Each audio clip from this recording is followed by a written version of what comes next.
cette organisation de la Coupe du Monde, est-ce qu'elle est possible au Maroc sans ruiner, sans détruire l'équilibre économique national? Quand l'école, l'emploi, la santé publique peinent encore à répondre aux besoins fondamentaux. Ça, ce n'est pas un modèle, Simamoun. Ça, c'est un constat d'échec. Aujourd'hui, il est impossible de réaliser un taux de croissance de 6 ou 7% avec ce modèle. C'est impossible, il faut une rupture. Est-ce qu'on peut, en 2 ans, préparer le mondial 2030, de faire de nouvelles stratégies et de nouvelles politiques et surtout les appliquer sur le terrain? Les dirigeants marocains ont cette préférence pour mettre des technocrates dans les postes un petit peu délicats ou un petit peu importants. On ne peut pas trancher et dire que les élus sont moins compétents que les technocrates ou vice-versa. Comment est-ce qu'on peut parler de développement de politique publique, de loi de finances, de nouveaux modèles de développement? Sois sûr, Mamoun, que le citoyen finit par s'adapter. Il fait avec, il s'organise, mais il fait plus confiance. Et c'est là le vrai danger. Mesdames et messieurs, bonjour et bienvenue dans ce nouvel épisode de votre podcast Tilt en diffusion sur l'ODJ Média et en rediffusion sur la R212, la radio des Marocains du monde. Aujourd'hui, nous allons discuter un petit peu du mondial de 2030. C'est le challenge principal qui fait face au royaume ces années à venir. Nous allons le voir d'un point de vue un petit peu complexe. Nous allons voir les fondements qui pourront nous aider à organiser cet événement d'une bonne manière. Nous allons parler premièrement de ce défi en tant que tel. Nous allons passer ensuite au nouveau modèle de développement qui est un petit peu la locomotive derrière. Avant de passer à cette application du nouveau modèle de développement à travers la loi de finances. Et enfin, nous allons parler des agents qui mettent en œuvre cette application, qui sont la plupart du temps soit des élus, soit des technocrates. Et bien sûr, si on parle de politiciens, on va aussi parler de la confiance des citoyens.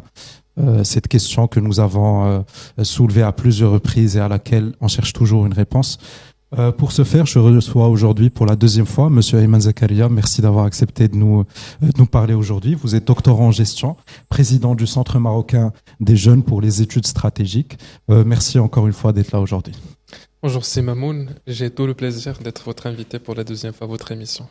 Avec plaisir, Monsieur Zakaria. Pour commencer, alors cette organisation de la Coupe du Monde, déjà une question pour établir un petit peu le terrain. Est-ce qu'elle est possible au Maroc sans ruiner, sans détruire l'équilibre économique national? D'accord. En fait, comme vous savez, l'Espagne a tiré profit de l'organisation de la Coupe mondiale, la Corée du Sud également. Mais pour d'autres pays, comme le Brésil et l'Afrique du Sud, c'est tout le contraire, une malédiction économique. Et nous, on ne veut pas que le Maroc tombe son piège en 2030. On ne veut pas que le Maroc soit ce marié qui célèbre la journée de son mariage alors que tout a été pris à crédit. La salle à crédit, le traiteur à crédit, le costume peut-être. Bien sûr, tout le monde l'applaudit, tout le monde lui dit mbrouk, et lui il sourit. Mais une fois la fête est terminée, c'est la dette du FMI qui tombe. Et à ce moment-là que la crise commence. Et à ce moment-là que le citoyen marocain entre en scène sans avoir être invité. Parce que laissez-moi vous dire que ça ne sera pas le gouvernement qui paiera la dette. Ni la FIFA non plus, ça sera toi, moi, nous tous demain qui paierons la dette du FMI en 2030. Sans doute. Exact. Et la dette, bien sûr, on va la payer par le pouvoir d'achat. Tu gagnes pareil, mais tu achètes moins. Par une inflation qui touche tout, nourriture, transport, logement. Par une hausse généralisée des prix, y compris les produits de base. Par plus de taxes sur les salaires, plus d'impôts pour les entreprises.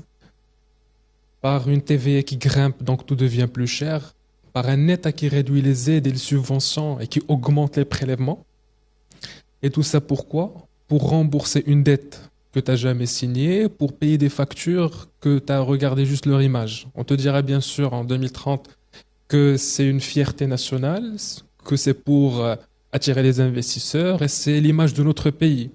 Mais laissez-moi vous dire également que la fierté ne nourrit pas les familles et l'image ne paie pas les factures.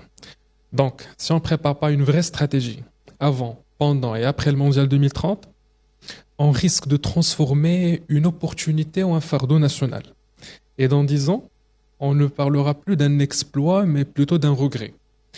Donc avant de penser à la fierté et l'image et de résumer toute la discussion du Mondial 2030 à regréger son équipe, on doit poser une question qui est très simple. Est-ce qu'on veut applaudir aujourd'hui ou respirer demain? D'accord. Vous me dessinez une image assez sombre, Monsieur Zakaria, pour commencer cet entretien. Et donc, vous pensez que si cette gestion de l'organisation est mal faite, cela pourrait nous conduire à des retombées économiques catastrophiques, c'est ce que vous estimez? C'est tout juste. Et bien sûr, ce sera le citoyen, la première personne qui paiera la dette à travers son salaire qui sera directement imposé de plus, avec une TVA vraiment qui touche tout, avec une inflation, avec une hausse généralisée des prix, y compris les produits de base que les citoyens marocains consomment tous les jours, avec un gouvernement que soyez sûr et certain qui va augmenter les prélèvements et qui va diminuer les subventions et les aides directes aux citoyens marocains. Oui, parce que par définition, les ressources sont limitées et il faudra octroyer ces ressources au paiement de la dette et de ses intérêts, bien sûr, il ne restera pas grand-chose pour les subventions.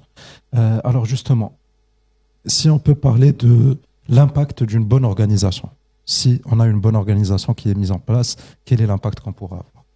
Tout à fait normal. Si on aura, pour avoir déjà une bonne organisation, le Maroc doit dès maintenant se concentrer sur l'industrie, sur des facteurs stables, sur des facteurs qui peuvent aider à renforcer la TPE et la PME au Maroc, pour qu'on puisse certainement profiter de l'occasion de 2030, parce qu'on ne peut pas se comparer avec l'Espagne. Les efforts que le Maroc est en train de faire aujourd'hui, ce sont des efforts pour revenir un pays comme les autres. On n'est pas en train de faire ces constructions en infrastructure, en tourisme, etc., pour dépasser l'Espagne ou pour dépasser le Portugal ou même pour dépasser Qatar. On est loin de ça. Les efforts que le Maroc est en train de faire maintenant, surtout dans les infrastructures, c'est juste pour revenir un pays dans un état normal. Donc, toutes ces dépenses-là, on doit prévoir des facteurs stables pour qu'on puisse générer vraiment un exploit plutôt d'un regret. D'accord, donc c'est un petit peu la vision un petit peu traditionnelle du Maroc, c'est que les deux sources de revenus principales sont l'agriculture et l'imposition, les taxes. Donc vous parlez d'une sorte de transfert vers un modèle économique un petit peu plus productif, plus industrialisé, c'est ça? Exactement, parce que si vous parlez du nouveau modèle de développement, ce modèle, vous savez, en fait, au départ, il y avait un débat. Pas uniquement sur le terme en lui-même et le contenu, mais aussi sur le mot modèle. Pourquoi modèle? Parce que dans toutes les expériences réussies, un modèle, c'est un exemple. C'est un ensemble de choix qui ont fonctionné, qu'on peut suivre, reproduire, adapter. Un modèle, c'est une référence, une source d'inspiration. Mais ici, de quoi parle-t-on au Maroc? Au départ, on nous a appelés à réfléchir, à proposer un nouveau modèle alors qu'on ne sait même pas quel était l'ancien. Au pire, et laissez-moi vous dire ça, Simamoun, que les choix qu'on a faits par le passé, ceux qui ont échoué, on les appelait modèles. Alors comment peut-on parler de modèle quand les résultats ne sont pas là? Quand les mêmes inégalités persistent, quand la jeunesse continue d'attendre, quand le territoire vit à des vitesses différentes, quand l'école, l'emploi, la santé publique peinent encore à répondre aux besoins fondamentaux. Ça, ce n'est pas un modèle, Simamoun. Ça, c'est un constat d'échec. On attendait bien sûr un minimum d'éclaircissement, une reconnaissance pour ce débat, une clarté sur ce que signifie le terme modèle pour ceux qui nous gouvernent. Mais non, pas un mot d'introduction, pas une ligne pour cadrer ce terme, on est parti dans le flou et on est resté dans le flou. Alors aujourd'hui, on nous demande d'y croire, de participer à la construction d'un nouveau modèle sur des bases qu'on ne comprend pas. À vrai dire, qu'on refuse de clarifier. Et la question qui s'impose certainement aujourd'hui, comment peut-on construire un nouveau modèle économique surtout, si on refuse de nommer clairement les erreurs du passé? Et comment peut-on avoir un nouveau avenir sans mémoire, sans bilan et surtout sans vérité? Alors justement, c'est l'un des problèmes majeurs au Maroc, c'est la succession des réformes, la succession des modèles, etc., sans sans qu'on puisse toucher de résultats concrets. Nous allons revenir à ce point par la suite, mais juste pour le moment, si on peut revenir au nouveau modèle de développement que vous avez mentionné, bien sûr, c'est si on veut, le moyen pratique d'exécution de la vision 2030 que le Royaume ambitionne de réaliser d'ici cette date. Si on peut simplifier les choses, qu'est-ce que le nouveau modèle de développement et qu'est-ce qui ne va pas dans le nouveau modèle de développement? Déjà, le nouveau modèle de développement, comme vous avez vu, il a reposé sur des points qui sont bien déterminés, sur le numérique, la cybersécurité et la protection des données, sur le fait de faciliter les procédures administratives pour les citoyens. C'est le fait de profiter surtout de la compétence des Marocains du monde. Mais laissez-moi vous dire que le moment où on est en train de parler de profiter de la compétence des Marocains du monde, on n'est pas contre ça. Mais c'est une traduction, c'est comme si vous dites qu'on a déjà profité de la compétence des jeunes Marocains. Alors comment peut-on ouvrir la porte et discuter des Marocains du monde alors qu'on n'a même pas encore profité de la compétence des jeunes engagés au Maroc? Et bien sûr, pour profiter de l'engagement et la compétence des jeunes au Maroc, c'est très simple. Il y en a deux pistes. C'est soit que vous faites un programme, c'est soit un incubateur pour attirer le maximum de profit et de compétences des jeunes. Le rapport, parce qu'on ne peut pas l'appeler un nouveau modèle, parce que comme je vous ai dit, un nouveau modèle, ce sont des expériences qu'on a vécues et qui ont réussi et qu'on peut établir, reproduire, adapter. Mais si on est en train de parler de nouveaux modèles avec de nouvelles bases, qu'on ne sait même pas est-ce qu'elle va avoir une réussite ou un exploit. Exactement. C'est pour ça que je parle toujours de la nomination du terme modèle. Parce qu'on doit tout d'abord clarifier c'est quoi un modèle. Le modèle, c'est un exemple, c'est une référence. C'est une source d'inspiration qu'on peut suivre par la suite. Mais le terme de modèle, c'est ça. Mais ici, on est en train de parler juste de rapports, qu'on a regroupé l'ensemble des informations des différentes institutions du Maroc pour qu'on puisse avoir une feuille de route pour les 10 une vingtaine prochaines d'années. D'accord. Donc, le nouveau modèle de développement ne vous convainc pas, vous ne pensez pas que c'est suffisant, ce n'est pas un plan assez élaboré pour vous. Donc, est-ce que c'est juste la nomination? Est-ce qu'il y a quelque chose dans le fond? Parce que je ne touche toujours pas votre point de frustration dans le fond du programme. Le fond du programme du nouveau modèle de développement, il est appliqué à chaque année à travers une loi de finances. Exactement. Donc, si on veut discuter la loi de finances, on doit savoir que le Maroc, on ne peut plus reposer toute notre économie sur des facteurs instables, comme la pluie et la récolte céréalière. C'est une erreur en fait de croire qu'une bonne saison agricole de 70 à 75 millions de quintaux va suffire pour relancer l'économie nationale. C'est une fausse sécurité. On est en 2025, on ne peut plus construire une loi de finances dans le cadre du nouveau modèle de développement qui est basé uniquement sur l'espoir que le prix du baril reste stable et que le gaz butane reste subventionné ou qu'une campagne agricole soit bonne. Ce modèle ne fonctionne plus. Et laissez-moi vous dire, Simamoun, et je prends la responsabilité de ma parole, aujourd'hui, il est impossible de réaliser un taux de croissance de 6 ou 7% avec ce modèle. C'est impossible, il faut une rupture. Si on veut une vraie croissance dans le cadre du nouveau modèle, il faut une autre vision. Il faut une autre façon de faire de la politique économique. Il faut une autre manière de créer de l'emploi. Et ça commence par revoir complètement les indicateurs par lesquels on bâtit la loi de finances. Parce que c'est simple. C'est quoi la loi de finances?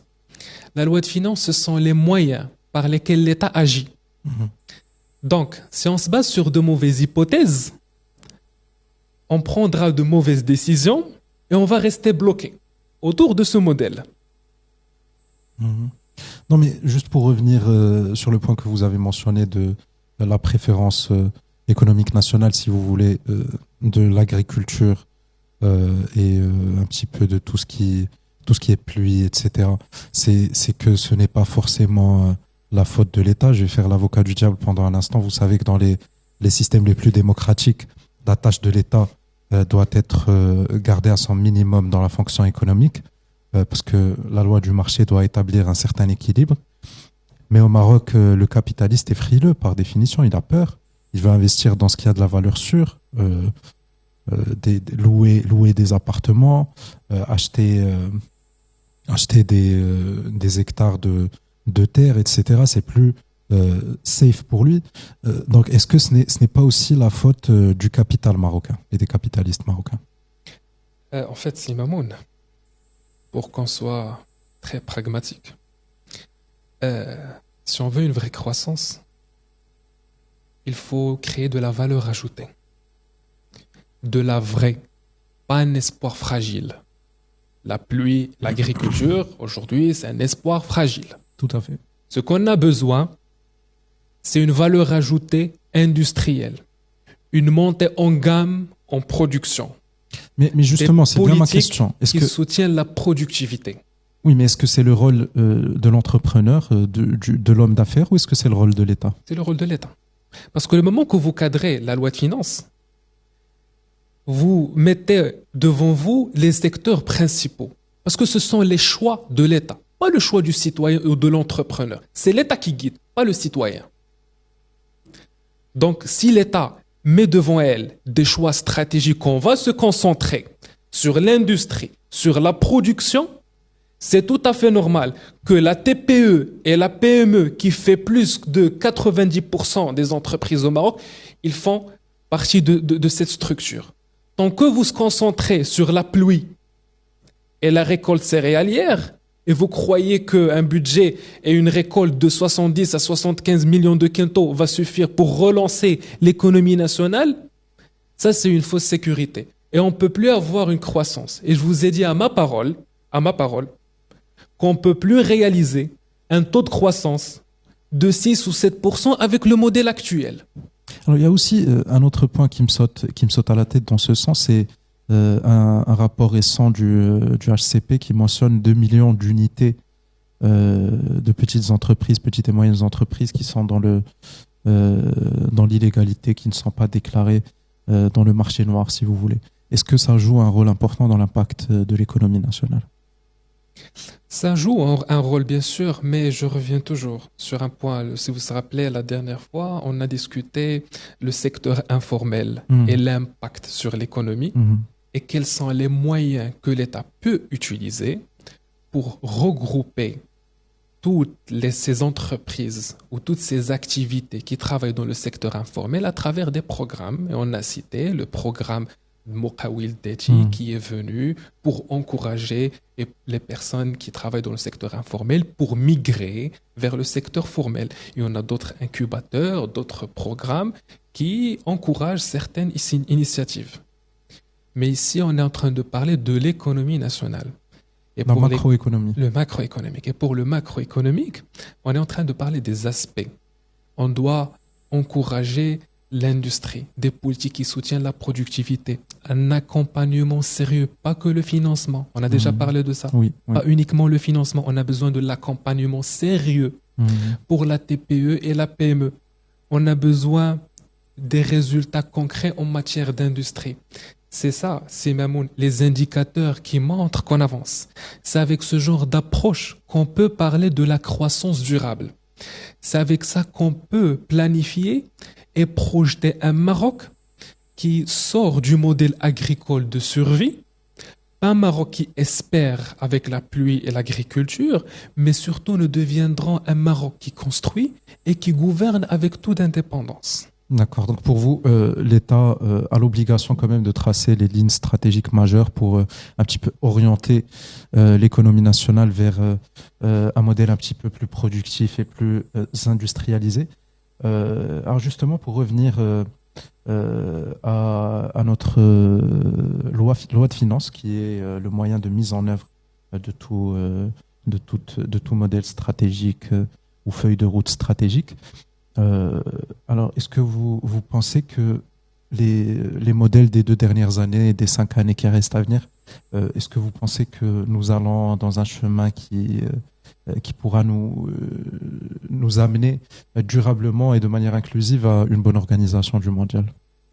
Alors, durant ce mandat-là de ce gouvernement, il s'est concentré plus précisément sur le social.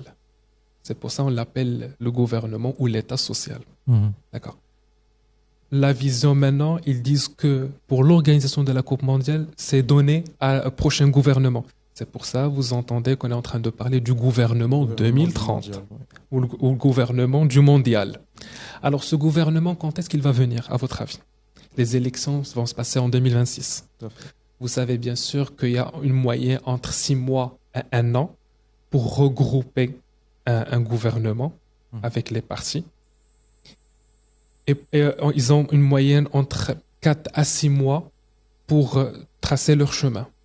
Il reste combien pour le mondial? Si on est en train de parler qu'on est en 2027, il reste 3 ans, 2030. On va éliminer une année parce qu'entre 2029 et 2030, c'est terminé. On ne peut plus faire d'autres choses. Donc il nous reste combien? 2 ans. Est-ce qu'à votre avis, je vous retourne la question, est-ce qu'on peut en 2 ans préparer le mondial 2030 et de faire de nouvelles stratégies et de nouvelles politiques et surtout les appliquer sur le terrain? Est-ce qu'on a confiance au prochain gouvernement? Est-ce qu'on a des garanties qu'ils vont appliquer les directives de Sa Majesté? La question reste en suspens quand vous l'avez posée.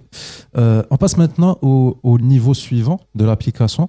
Après avoir établi une loi de finances, vient le rôle des élus et des technocrates. Nous avons au Maroc cette préférence enfin pas nous, mais les dirigeants marocains ont cette préférence pour mettre des technocrates dans les postes un petit peu délicats ou un petit peu importants. Qu'est-ce que vous en pensez? Quelle est déjà la distinction dans le travail d'un technocrate? Un technocrate, c'est quelqu'un qui vient sans un background politique, et celui d'un politicien en tant que tel élu et approuvé par le peuple. Quelles sont les différences dans leur travail? Alors, en fait, au Maroc, la scène politique se divise en 2 parties. D'un côté, on a les technocrates, ceux qui sont nommés et désignés directement par Sa Majesté le roi Mohamed VI, que Dieu le bénisse.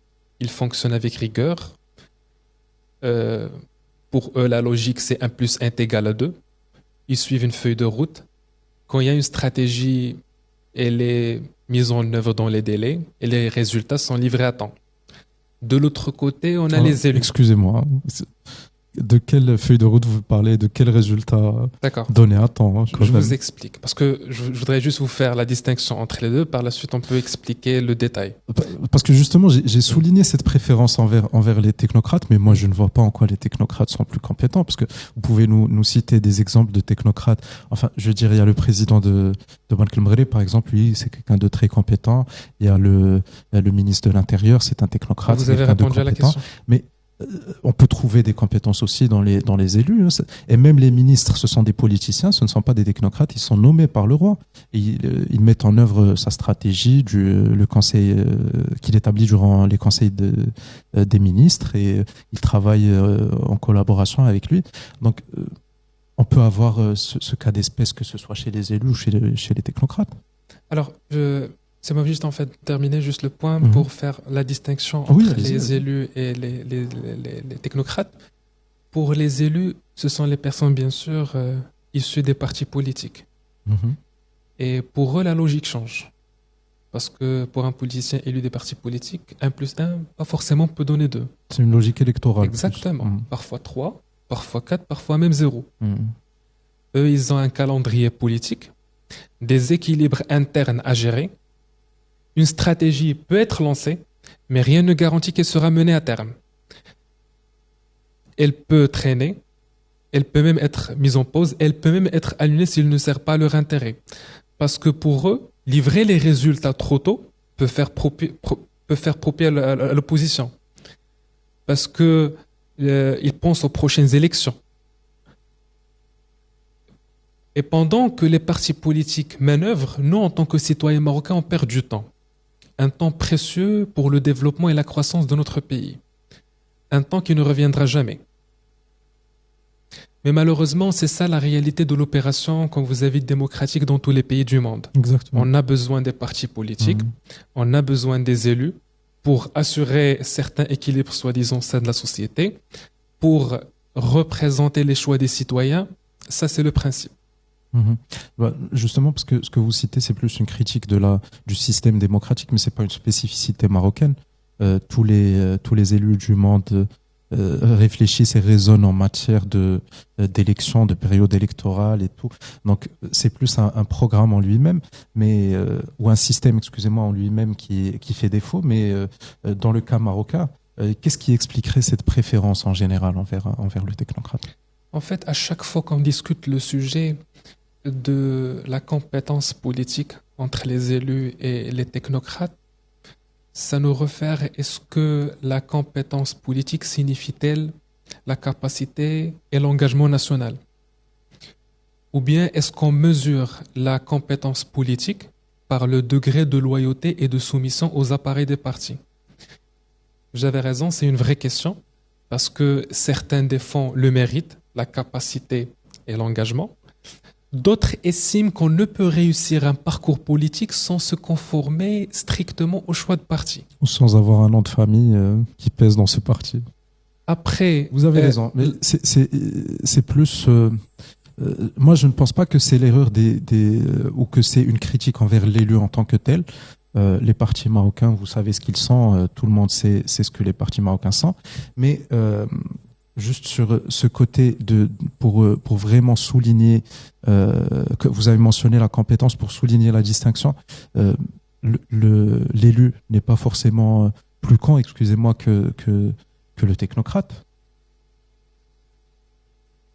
Maintenant, la vraie question qui s'impose, c'est comment peut-on ouvrir la porte à la nouvelle génération, entre guillemets, jeunesse des partis politiques, si le filtre reste l'obéissance et non la compétence. Exactement. Maintenant, comment les élections se passent, comment les élus sont choisis, comment ils arrivent au pouvoir, ça c'est une autre question, un autre sujet. Si vous voulez, on peut discuter ça dans une prochaine épisode. Sinon, pour moi, je préfère ne pas parler. D'accord. Mais si vous pouvez me détailler un petit peu cette question du choix de la compétence, on va dire. Qu'est-ce qui fait que le technocrate est plus compétent? En fait, c'est pas question est-ce que le technocrate il est plus compétent que la personne élue. Les élus sont désignés, nommés directement par Sa Majesté. Le cabinet, il choisit à travers un profil qui peut répondre aux besoins demandés. Pour les partis politiques, il y a des filtres. Il y en a des élus qui sont choisis grâce à leur richesse et qu'ils peuvent financer leur élection. Et on a d'autres partis, voire même au sein du même parti politique, ils désignent des personnes avec leurs compétences, et leur diplôme et leur expérience. Donc on ne peut pas trancher et dire que les élus sont moins compétents que les technocrates ou vice-versa. C'est chaque cas par cas, mais en gros, ça c'est la réalité de l'opération démocratique comme vous avez dans tous les pays du monde. Pour terminer un petit peu cette conversation,